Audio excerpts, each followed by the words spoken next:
Hello বন্ধুরা, আমি আজও আবার একটা নতুন ভিডিও নিয়ে চলে আসলাম। এই ভিডিওতে দেখাবো সিধু কানু আর বিরসা মুন্ডার খড় বাঁধা শুরু থেকে শেষ পর্যন্ত দেখাবো ফিনিশিং লুকটা কেমন হয়।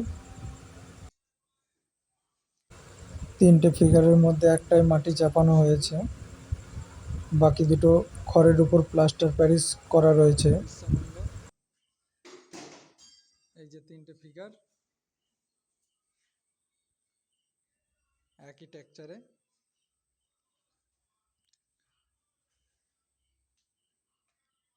এগুলো মাটি ধরানো হবে।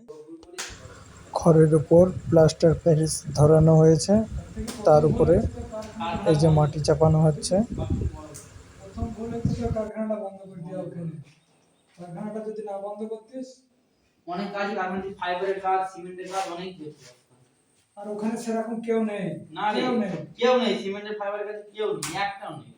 ওই এরিয়াটা এখন ফাইবারের কাজ চালু হয়নি, এখন পর্যন্ত কেউ করেনি। ডেকোরেশনের কাজ শিল্পীরা সব মনোযোগ দিয়ে কাজ করছে। ভিডিওটি লাস্ট পর্যন্ত দেখুন, মডেলগুলো কেমন তৈরি হয়।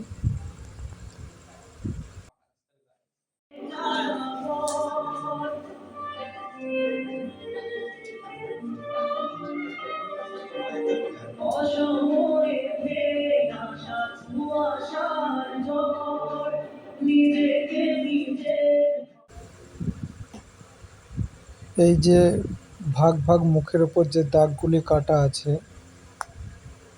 এগুলো একটা মাপজোক করে শিল্পী কেটে রেখে দিয়েছে, যাতে কি আর কি মুখের যে আকৃতিটা একদম হুবাহু ন্যাচারাল ফটোর মতো হয় আর কি, তার জন্য এটা করা হয়েছে।